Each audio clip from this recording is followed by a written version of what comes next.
নমস্কার বন্ধুরা, চলে এসেছি একটা নতুন রেসিপি নিয়ে। তো আমি এখানে চিলি চিকেন বানাবো। ওই জন্য আমি এখানে বোনলেস চিকেন নিয়েছি, কাটিং করে নিয়েছি। আর এখানে নিয়েছি পেঁয়াজ ডুমো করে কাটা, মানে পাপড়িগুলোকে একটু ছাড়িয়ে নিয়েছি। আর নিয়েছি ক্যাপসিকাম ডুমো করে কাটা। আর নিয়েছি কাঁচা লঙ্কা, 3টে কাঁচা লঙ্কা নিয়েছি, খুবই ঝাল। যেরকম খাবেন ঝাল সেরকম নেবেন। একটা ডিম নিয়েছি আর কর্নফ্লাওয়ার নিয়েছি। আমার অল্প মাংস, তাই একটা ডিমেই আমার হয়ে যাবে। আপনাদের বেশি প্রয়োজন হলে বেশি নেবেন। কর্নফ্লাওয়ারে নুন দিয়ে কর্নফ্লাওয়ারটাকে ভালো করে মিশিয়ে নেব। এবার ডিমটা কর্নফ্লাওয়ারের মধ্যে ফাটিয়ে দেব। এবার এটাকে ভালো করে মিক্সড করে নেব।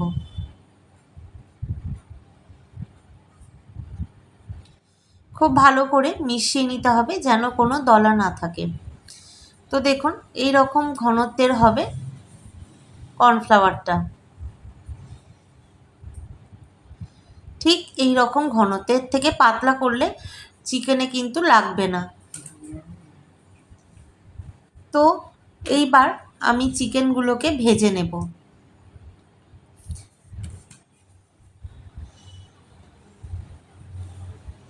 এইখানে কড়াই বসিয়ে দিয়েছি। কড়াটা আমি কিছু ভেজেছিলাম, সেই জন্য এরকম দাগ হয়েছে। এটা নিয়ে প্লিজ কোনো মন্তব্য করবেন না। তো যাই হোক, কড়ার মধ্যে একটুখানি সাদা তেল দিয়ে দেব। চিলি চিকেনের চিকেন একটুখানি ছাঁকা তেলেই ভাজতে হয়, বাট আমি এখানে ছাঁকা তেলে ভাজছি না। এখন সবাই হেলথ কনসাস, তাই জন্যে তেলটা গরম করে নেব। তেলটা গরম হয়ে গেছে। এইবার চিকেনগুলো কর্নফ্লাওয়ারে ডুবিয়ে ডুবিয়ে আমি একটা করে ভেজে নেব।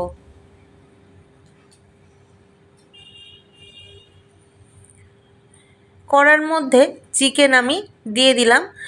অনেকগুলো করে চিকেন দিয়ে আমি ভেজে নেব। তেলের মধ্যে যতগুলো চিকেন ধরবে ততগুলোই দেবেন। বেশি দিলে ধরবে না, গায়ে গায়ে লেগে যাবে।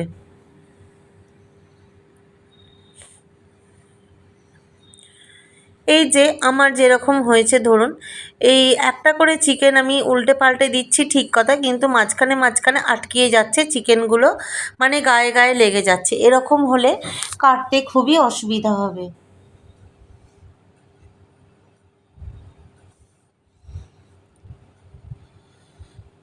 সব চিকেনই আমি এইভাবেই ভেজে নেব।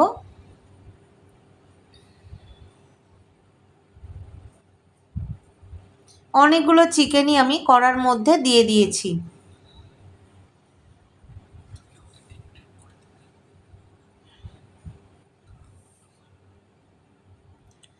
দেখুন, বুঝতে পারিনি, কড়ার মধ্যে দিয়ে দিয়েছি তো ভাজা হয়ে গেছে। দিয়ে এবার আমি তুলে নেবো। আর চিকেনগুলো একটার সঙ্গে একটা গায়ে লেগে গেছে বলে আমার চিকেনগুলো ছাড়াতে খুবই অসুবিধা হচ্ছে। আপনারা একটুখানি বেশি তেল দিয়ে আলাদা আলাদা করে চিকেন ভেজে নেবেন, ডিমের গোলায় ডুবিয়ে।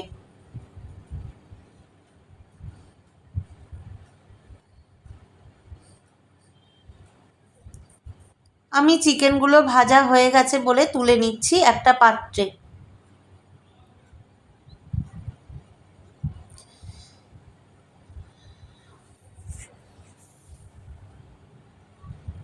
এবার আরও একটুখানি তেল আমি অ্যাড করে দিলাম, অল্পই দিলাম।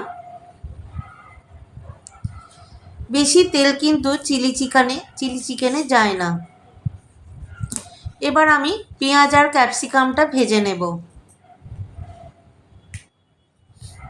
প্রথমে পেঁয়াজটা ভাজবো, একটুখানি নাড়াচাড়া করে নেব।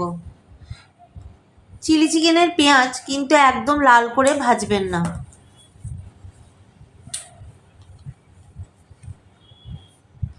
একটু হালকা করে নাড়াচাড়া করে নেবেন। এবার ক্যাপসিকাম আর কাঁচা লঙ্কাটাও দিয়ে দিলাম। যেমন ঝাল খাবেন তেমনই ঝাল দেবেন। একটু ঢাকা দিয়ে পেঁয়াজ আর ক্যাপসিকামটা নরম করে ভেজে নিয়েছি। দেখুন আমি কিন্তু লাল করিনি।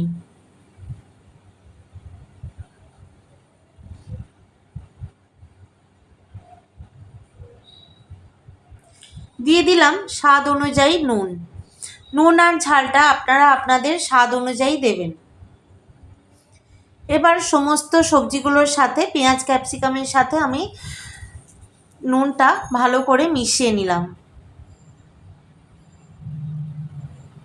এবার ভাজা চিকেনগুলো দিয়ে দিলাম।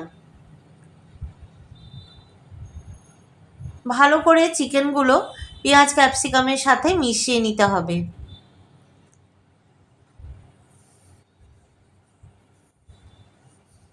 ভালো করে নাড়াচাড়া করে নিয়েছি।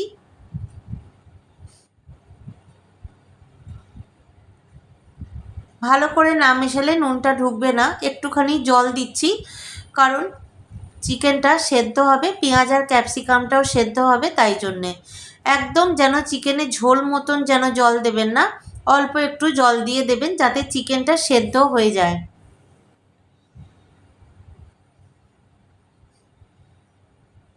একটা বাটিতে সস মেশাবো।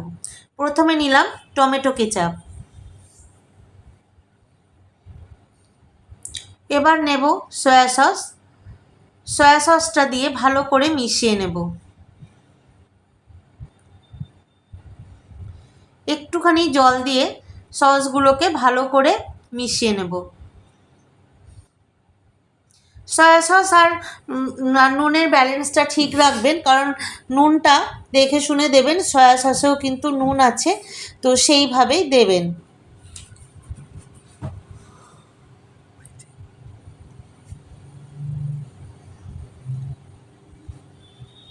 দিয়ে দিলাম অল্প একটু চিনি, কারণ চিলি চিকেনে একটু চিনি লাগবেই।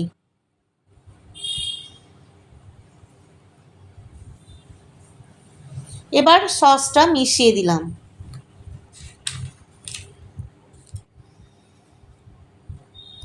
এবার ভালো করে একটু মিশিয়ে নিতে হবে সসটার সাথে চিকেনগুলো। যদি আপনাদের মনে হয় সস একটু কম হয়েছে, তাহলে আর একটুখানি টমেটো কেচাপ দিয়ে দেবেন।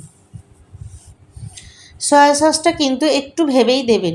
ঢাকা দিয়ে দিলাম চিকেনটা সেদ্ধ হওয়ার জন্য। এর বাটিটার মধ্যেই যেটাতে সস মিশিয়েছিলাম তার মধ্যে নিয়ে নিলাম একটু কর্নফ্লাওয়ার, কারণ চিকেনে জলটা শুকোবে না, সেই জন্যে কর্নফ্লাওয়ারটা দিতে হবে।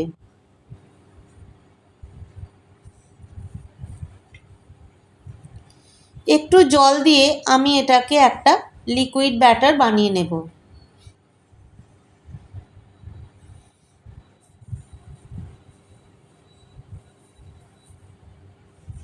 খুব ভালো করে লিকুইডটা বানাতে হবে।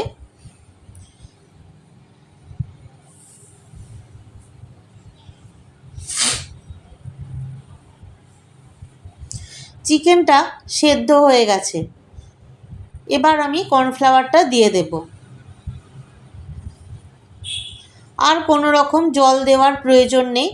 এবার এটাকে একটু ফুটিয়ে নামিয়ে নেব। দেখা হচ্ছে সার্ভ করার পর। তো সার্ভ করেছি। যদি ভালো লাগে রেসিপিটা, তাহলে একটা লাইক করবেন, কমেন্ট করবেন, শেয়ার করবেন, সাবস্ক্রাইব করবেন আমাদের চ্যানেল শতদ্রুজ কিচেন। কী ধরনের ভিডিও দেখতে চান, ভ্লগ না রেসিপি, তাহলে সেটাও আমাকে কমেন্ট করে জানাবেন। আমি অবশ্যই দেখানোর চেষ্টা করব। আজকের মতো এটুকু। দেখা হচ্ছে পরের ভিডিওয়ে। ভালো থাকবেন। নমস্কার।